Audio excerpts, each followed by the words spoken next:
हाँ जी, तो क्या हाल है आपके। मैं सुमित कुमार एक बार फिर से आपका स्वागत करता हूं साइंस एंड फन के इस यूट्यूब चैनल पे।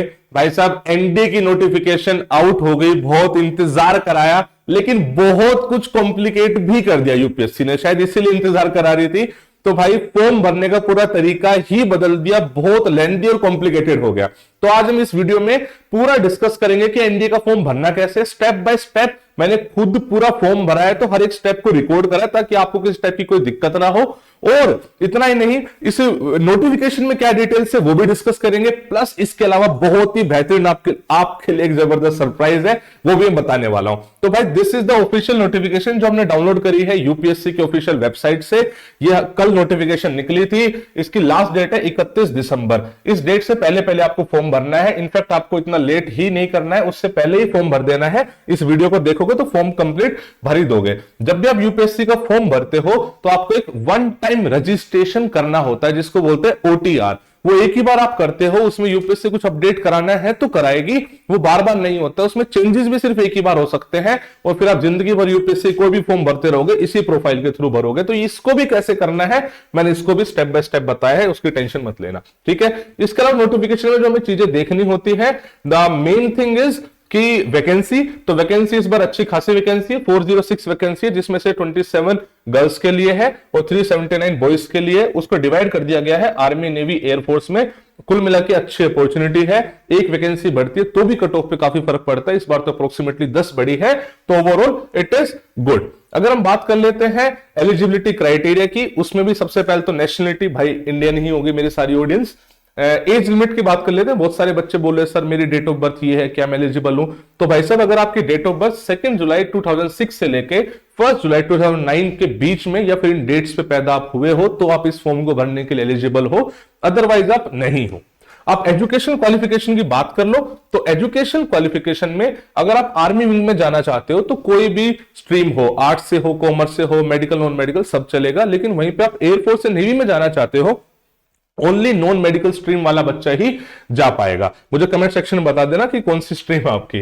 इसके अलावा बहुत सारा बच्चा पूछ रहा था सर मैं क्लास 11th में हूं, क्या डमी के लिए भर दूं? द आंसर इज नो, आप इस फॉर्म को नहीं भर सकते। जो मैंने बताया वन टाइम रजिस्ट्रेशन वाली जो चीज है ना भाई, वो बड़ी खतरनाक होगी है। पूरा आपका सब कुछ मैप रहता है, तो कोई भी गलत काम करना ही क्यों है, राइट है। ये चीज आगे समझ में। अब आ जाते हो सरप्राइज पे जिसकी मैं बात कर रहा था।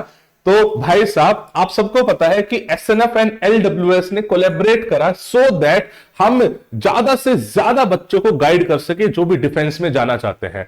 आशु सर ने मतलब हमें मौका दिया और एलडब्ल्यूएस प्लेटफॉर्म पिछले मैं 5 साल से एलडब्ल्यूएस प्लेटफॉर्म चला रहा हूं। ऑफलाइन में 2 साल पहले स्टार्ट करा, ऑनलाइन 5 साल से चला रहे हैं। आज की डेट में कई हजार बच्चे ऐसे जिन्होंने रिटर्न क्लियर करा हमारी मदद से, और कई सौ बच्चे ऑलरेडी एकेडमी में ट्रेनिंग ले रहे हैं। तो भाई साहब, कुछ तो देखा आशु सर ने, that is why we are here. और ऑलरेडी जो बैचेस अपने रनिंग चल रहे हैं, तेजस बैच चल रहा है, वॉरियर 1.0 चल रहा है, उनके रिस्पॉन्स आप जान सकते हो। सबको बहुत मजे भी आ रहे हैं पढ़ के। उन्हीं सबको देखते हुए एनडी 1 2025 के लिए specifically we are launching warrior 2.0 batch. ये बैच 4 मंथ का कोर्स होगा, ऑनलाइन कोर्स होगा, जिसमें एलडब्ल्यूएस की पूरी टीम आपको डेडिकेटेडली पढ़ा रही होगी। मल्टीपल एजुकेटर्स होंगे। आपका टारगेट है जो 13 अप्रैल वाला पेपर है उसको फोड़ना है, बिकॉज 12th के साथ साथ अगर आप एनडीए निकाल लेते हो तो भाई साहब उसके मजे ही कुछ अलग है। यहाँ पे 12th पार होगी, वहां पे आप सीधा अकेडमी के दरवाजे पे खड़े हो गए, राइट। तो ये बैच है जिस बैच की कॉस्ट हमने नॉर्मली रखी है 999। बट अगर कोई बच्चा एसएनएफ का स्टूडेंट है जो एसएनएफ में पेड बैच ऑलरेडी ले चुका है क्लास 12th का, तो उसको एक कोड लगाना है, दैट इज वोर 200, उसको वो पड़ जाएगा 799 का। ये आशु सर के बोलने पे स्पेशली करा गया। आज तक हमने मतलब इसके लगभग 4 टाइम्स हमारी नॉर्मल प्राइसिंग रहती थी, बट आशु सर ने बोला कि इस बार मैक्सिमम लोगों तक पहुंचना है, तो हमने प्राइजेस को इतना ज्यादा गिराया है। उसमें भी जो एसएनएफ का बच्चा है उसको कुछ तो एडवांटेज मिलनी चाहिए, तो ये वही बच्चा लगा पाएगा जो ऑलरेडी क्लास 12th का एसएनएफ का बच्चा है, वो 200 लगा सकता है। एनडीए सेक्शन में जाके आपको सब कुछ दिखने लग जाएगा। आपकी क्लासेस 13 तारीख से स्टार्ट होने वाली है। सारे एजुकेटर्स आपको पढ़ाएंगे। ये पूरी अपनी टीम है जिसमें यह सेंटर में मुझे देख रहे हो, मैं जीएस का टीचर हूं। मेरे अलावा शिवम सर है और रोहित सर है। अगर हम साइंस की बात करें तो Gaurav sir and Abhishek sir, और मैथ्स की बात करें तो Anuj sir, Solanki sir, JD sir. English की बात करें तो Amit sir and Rashi ma'am. ये मिलकर आपको पढ़ा रहे होंगे। आप हमारे बारे में जान सकते हैं, देख सकते हैं, आपको खुद ही समझ में आ जाएगा। अब द नेक्स्ट पॉइंट इज, ये तो हो गया ये वाला पार्ट। अब बात आती है मेन पार्ट पे, that is how to fill the form, step by step process. तो मैंने उसकी कंप्लीट एक वीडियो रिकॉर्ड करी है, अब उस पार्ट ऑफ द वीडियो में चलते हैं। एंड आपको देखना, वीडियो में अगर कुछ दिक्कत लगे तो वीडियो को रोक रोक के देख लेना, दोबारा देख लेना, बट उसमें सारी डाउट्स क्लियर हो जानी चाहिए। फिर भी कुछ बच जाए तो कमेंट्स में बताना, will try to help you. ठीक है, तो let's go to that part of the video. हाँ जी, तो अब हम आ गए हैं फॉर्म भरने वाले पार्ट में। एक्चुअल में बहुत ज्यादा कॉम्प्लिकेटेड इस बार यूपीएससी ने कर दिया है। मतलब अगर मेरा बस चले तो मैं लिटरली केस करके पूछूं कि भाई इतनी ज्यादती क्यों करी गई है क्लास 12th वाले बच्चों के साथ, बिकॉज एक्चुअली बहुत कॉम्प्लिकेटेड है। तो बट मैंने कोशिश करी कि इसके स्टेप बाय स्टेप प्रोसेस को मैं आपको एक्सप्लेन करूं। टोटल 30 स्लाइड्स है, मतलब या उससे भी ज्यादा है। आपके सारे पॉइंट्स मेरे हिसाब से क्लियर हो जाने चाहिए। थोड़ा सा आप इत्मीनान से चीजों को सुनना। सबसे पहले आपको देखना है कि ये जो फॉर्म अप्लाई होगा upsconline.gov.in पे जाके होगा। तो यहाँ पे आपको सबसे पहले आ जाना है। यहाँ पे दो ऑप्शन है कि या तो वन टाइम रजिस्ट्रेशन नया करोगे या फिर आप ऑलरेडी हो। अगर आप नया करोगे तो ये सारी डिटेल्स आपसे पूछेगा जो बहुत ही बेसिक है, जो पहले भी सेम थी। आपसे आपका नाम पूछेगा, जेंडर पूछेगा, डेट ऑफ बर्थ पूछेगा, माता पिता का नाम पूछेगा, माइनॉरिटी स्टेटस, आपका नंबर, मेल आईडी। हाँ, number mail ID is very important. बच्चे क्या करते हैं कि अपनी नंबर और मेल आईडी बार बार चेंज कर देते हैं। सर पहले तो ये भरी थी, ये भरी थी। ओटीआर में वो दिक्कतें बहुत ज्यादा आएंगी। आपको वही मेल आईडी डालनी है जो आप आगे तक रख पाओ, वही नंबर रखना है जो आप आगे तक रख पाओ। तो या तो आपको भाई न्यू रजिस्ट्रेशन है तो यहां से जाना है। अगर वो नहीं है, आप ऑलरेडी से पहले रजिस्टर्ड हो, पहले फॉर्म भरा हुआ है, तो आपको अपना ओटीआर आईडी पासवर्ड याद हो तो वहां से कर लो। मोबाइल नंबर से कर सकते हो, वहां से ओटीपी आ जाएगा। मेल आईडी से कर सकते हो, वहां से ओटीपी आ जाएगा। जब आप ये कर लोगे तो आप बेसिकली अपने डैशबोर्ड में आ जाओगे। जो कुछ ऐसा दिखता है जो पहले एकदम अलग दिखता था। पहले ना यहाँ पे सीधा लेटेस्ट नोटिफिकेशन पे जाते थे और 2-3 स्टेप होते थे, बहुत इजी होता था। इस बार इट इज एक्चुअली में वेरी डिफिकल्ट। तो आपका ऐसा कुछ डैशबोर्ड खुलेगा जिसमें लेटेस्ट नोटिफिकेशन पे जाओगे तो ऐसा कुछ खुल के आ जाएगा। पार्ट 1 रजिस्ट्रेशन अपने आप में बहुत कॉम्प्लिकेटेड है। तो पार्ट 1 में 5 पार्ट बना दिए हैं। पहला is personal information, address information, education, photo and sign upload, documents upload. सारे आपको बारी बारी पूरे करने। जब तक आप ये सारे के सारे नहीं करोगे, ये देखो यहाँ पे क्रॉस बने आ रहे हैं, जब तक ये क्रॉस बने आते रहेंगे तब तक दिक्कत है। यहाँ पे सब पे टिक आने चाहिए। अभी हमने पूरा फॉर्म भरा है, उस पे टिक आएगा। बताता हूं कैसे। सबसे पहले फिर आपको जिसमें click here to add personal information, यहाँ पे सेलेक्ट करना है। तो आपकी पर्सनल इंफॉर्मेशन का कॉलम सेलेक्ट होकर आएगा, जिसमें से ये वाला जो पार्ट है ये ऑलरेडी आप भर चुके हो ओटीआर के टाइम पे। ठीक है, वो ऑलरेडी फिल आएगा। फिर आपसे पूछेगा कौन सी आपकी नेशनलिटी है, मदर टंग क्या है, मैरिटल स्टेटस क्या है, कहां पे आपका प्लेस ऑफ बर्थ है। ये भी इस बार नया पूछा, प्लेस ऑफ बर्थ क्या है, क्या आप कभी पीडब्ल्यूडी कैंडिडेट थे, नहीं थे। फिर अपना आइडेंटिटी कार्ड आप बताओगे। आपके पास आइडेंटिटी कार्ड के रूप में आधार कार्ड होना चाहिए या फिर स्कूल आईडी कार्ड भी चल सकता है। ठीक है, फिर इसमें आप बोलोगे कि आप पहले कभी कैंडिडेट रहे हो जिसको डिबार्ड करा गया हो, तो आप उस पर नो करोगे। यहाँ पे यूल से नो। ये फिर पूछेगा कि आपकी पर्सनल इंफॉर्मेशन शेयर कर दे, तो उस पर बोलना कि हाँ कर दो। ये बेसिकली है क्या कि आप ये चाहते हो कि आपकी पर्सनल इंफॉर्मेशन शेयर कर दी जाए, कल वो कोई और नई जॉब वगैरह निकले तो उसके लिए। तो यहाँ पे आप यस कर दो, यहाँ पे नो कर दो। मैंने ऑलरेडी कर दिया है, देखो आपके लिए सैंपल मैंने बना दिया है। तो जैसे आप ये कर दोगे तो आप लेफ्ट साइड में जो बना हुआ है वहां पे पर्सनल इंफॉर्मेशन पे राइट आ जाएगा। दैट मींस आपकी पर्सनल इंफॉर्मेशन आपने भर दी है।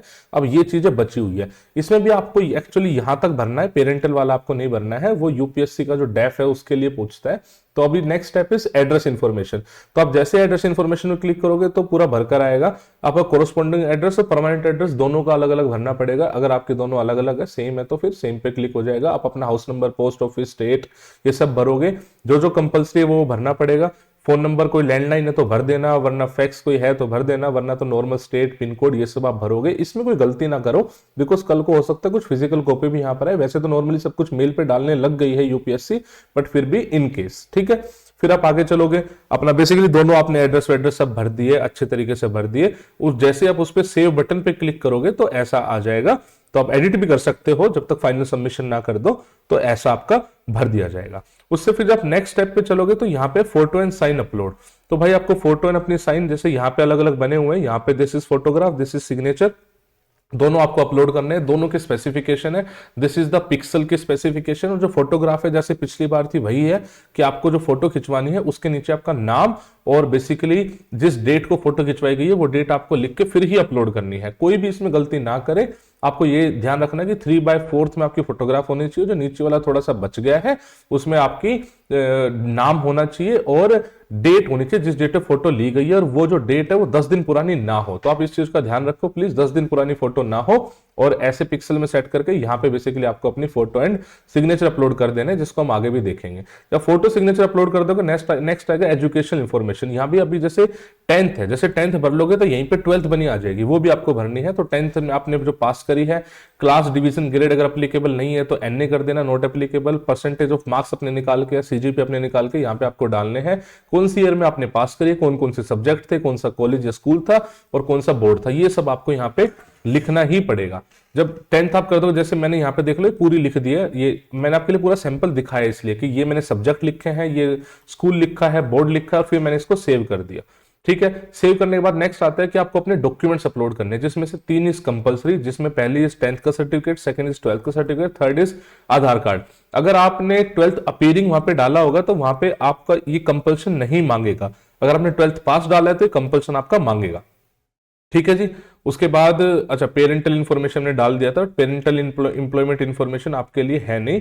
आपको एजुकेशन क्वालिफिकेशन में 10th के बाद जब भर दोगे तो 12th का ऑप्शन आएगा, तो फिर 12th आपको पूरा भरना है। जब आप वो भर दोगे तब आप यहाँ पे आपके देखना कि आपने पर्सनल इन्फॉर्मेशन पूरी भर दी है, एड्रेस पूरी भर दी है, एजुकेशन इन्फॉर्मेशन पूरी भर दी है। जब भी आपको दिक्कत लगे बीच में कि यार मैं अटक गया हूं, समझ नहीं आ रहा, तो क्या करना है, तो वापस ऊपर वही लेटेस्ट नोटिफिकेशन पे जाना है, वहां पे क्लिक करोगे तो ये आपकी स्लाइड खुल जाएगी। बार बार सब खोल के देख लेना कहां तक मेरा भर गया है। जैसे अभी तक मेरा पर्सनल इन्फॉर्मेशन भर गया है, परमानेंट एड्रेस भर गया है, एजुकेशन भर चुका है, मैंने पासपोर्ट मतलब फोटोग्राफ एंड सिग्नेचर अपलोड नहीं करे थे वो रहता है, और डॉक्यूमेंट्स अपलोड नहीं करे थे। तो अब उस पर मैं आ रहा हूं, तो फोटो सिग्नेचर मैंने अपलोड करी क्योंकि उसमें पहले इशू था, तो फिर बाद में मैंने उसको करके फिर उसको मैंने अपलोड करा। तो और वो करने के बाद डॉक्यूमेंट सारे अपलोड हो गए, तब मेरे पांचों के पांचों टिक आ गए। जब पांचों के पांचों टिक आ जाए तब आप यहाँ पे लिखोगे आई एग्री, तब जाके बोलोगे पार्ट 1 मेरा कंप्लीट हुआ है। ऐसी ओटीआर डिटेल्स आपसे सामने दोबारा रिकन्फर्म करवाएगा, तब जाके बोलोगे पार्ट 1 कंप्लीट हुआ है। ये पार्ट 1 पहले बहुत छोटा हुआ करता था और सीधा हम पार्ट 2 पे आ जाते थे। इतना करने के बाद अब आप पार्ट 2 पे आओगे, जिसमें आप अपनी वो भरोगे कि अभी आपके स्टेटस क्या है, 12th मतलब इसमें क्वालिफिकेशन बेसिकली मेन है। तो इसमें 4 ऑप्शंस क्वालिफिकेशन के आएंगे, वो आपको सेलेक्ट करने हैं कि आप 12th अपीयरिंग है, 12th पास है, पीसीएम के साथ हो, पीसीएम के बिना हो, वो ध्यान से प्लीज सेलेक्ट करना, उसमें बड़ी दिक्कत आ जाती है। तो वो भर लोगे तो ऑटोमेटिकली आपका आधार कार्ड वगैरह सब सेव रहेगा। उसके बाद वेरी वेरी इंपॉर्टेंट आपका आता है बेसिकली आपकी प्रेफरेंस क्या है, army, navy, air force, naval academy. यहां पे बहुत बच्चा गलती कर देता है, भाई साहब आपको ना अपनी प्रेफरेंस सारी की सारी भरनी है, 4 की 4 भरनी है, इफ इट इज एलिजिबल। अगर आप नॉन मेडिकल स्ट्रीम के हो तो आपके पास 4 ऑप्शन रहेंगे, वरना सिर्फ आपके पास आर्मी का ऑप्शन रहेगा। जिस बच्चे के पास ऑप्शन है उसको सारी भरनी है, 1 2 3 4। कोई भी ऐसा ना करे कि भाई साहब सिर्फ 1 भर दिया, सिर्फ 2 भर दिया, बिकॉज ये बहुत दिक्कत देता है। आपकी फाइनल जब मेरिट लिस्ट बनती है ना तब याद आती है बातें। तो अभी तो मैं इसको तो बाद में डिटेल में एक्सप्लेन करूंगा, बट अभी के लिए अगर आप एलिजिबल हो तो आपको 4 ऑप्शन भरने ही भरने हैं। जब आप ये भर दोगे, कंटिन्यू कर दोगे, तो आपकी सारी इंफॉर्मेशन दोबारा बोलेगा भाई देखो आपने यही भरी थी, नहीं भरी थी, चेक कर लो, और फिर आप अपना कैप्चा डालोगे और अल्टीमेटली आई एग्री कर दोगे। पूछेगा कि भाई साहब श्योर होना, बिकॉज इसके बाद कोई चेंज नहीं हो पाएगा जो अब तक आपने भर दिया है। यहां तक आप चेंज कर सकते थे। जैसे आप आई एग्री कर दोगे तो आपका एप्लीकेशन फॉर्म का ये ऐसा कुछ निकल के आ जाएगा। इसको आप सेव भी कर सकते हो, प्रिंट भी कर सकते हो, और यहाँ पे आपका आप देखोगे स्टेटस अपलोड हो गया होगा, जिसमें पार्ट 1 हो गया। मैंने फीस पे की तो बाद का फोटो सीन है, कोई बात नहीं। तो ये सब चीजें हो चुकी है। अब मेरा बचा है सेंटर सिलेक्शन। बीच में मैंने फी पे का भी ऑप्शन आया था, तो फी पे मैंने कर दी थी, उसके स्क्रीनशॉट शायद मैंने यहाँ पे अटैच नहीं करे हैं, बट फी पे अपनी हो गई थी। ठीक है, उसमें सीधा सीधा आएगा पे फी, ऑनलाइन फी पे कर देना, ज्यादा ऑफलाइन के चक्कर मत पड़ना, और अभी का भी कर देना, बिकॉज हर बार यूपीएससी एक लिस्ट रिलीज करती है जिसमें ये बताती है कि भाई साहब इतने बच्चों की फी रिजेक्ट हुई है, तो आप उनमें ना बने। फिर आप एग्जामिनेशन सेंटर अपना सिलेक्ट करें, जो भी आपका शहर है वो आपको सेंटर मिल जाएगा। जो रेड कलर में दिखाएगा वो सेंटर अवेलेबल नहीं होगा, तो उसको आप सेलेक्ट भी नहीं कर पाओगे। आप ये कर लोगे तो फिर आप लिख लेना I declare yes, final submit कर देना, और ये अल्टीमेटली आपका फाइनल सबमिट हो जाएगा। और अपने स्टेटस पे जाके देखोगे, यहाँ पे एप्लीकेशन स्टेटस पे जाके देखोगे तो ये खुल जाएगा और सब कुछ कंप्लीट दिखेगा। जब इतना हो जाए तो ही आप मान के चलना कि भाई साहब आपका फॉर्म कंप्लीट हो गया है, बिना उसके आप अपना फॉर्म कंप्लीट मान के मत चलना। ठीक है भाई, ये इतना लंबा सा प्रोसेस है, मैंने सिंप्लीफाई करने की कोशिश करी है। फिर भी किसी को दिक्कत आए, परेशानी आए, मुझे कमेंट सेक्शन में बताना। I will try to help you out my जान। और बस क्या ही बताएं, यूपीएससी ने करा तो गलती है इतना बड़ा फॉर्म भर के, बट कोई बात नहीं, आई एम विद यू बच्चे, कोई दिक्कत हो परेशानी हो विल हैंडल। ठीक है, जय हिंद, जय भारत।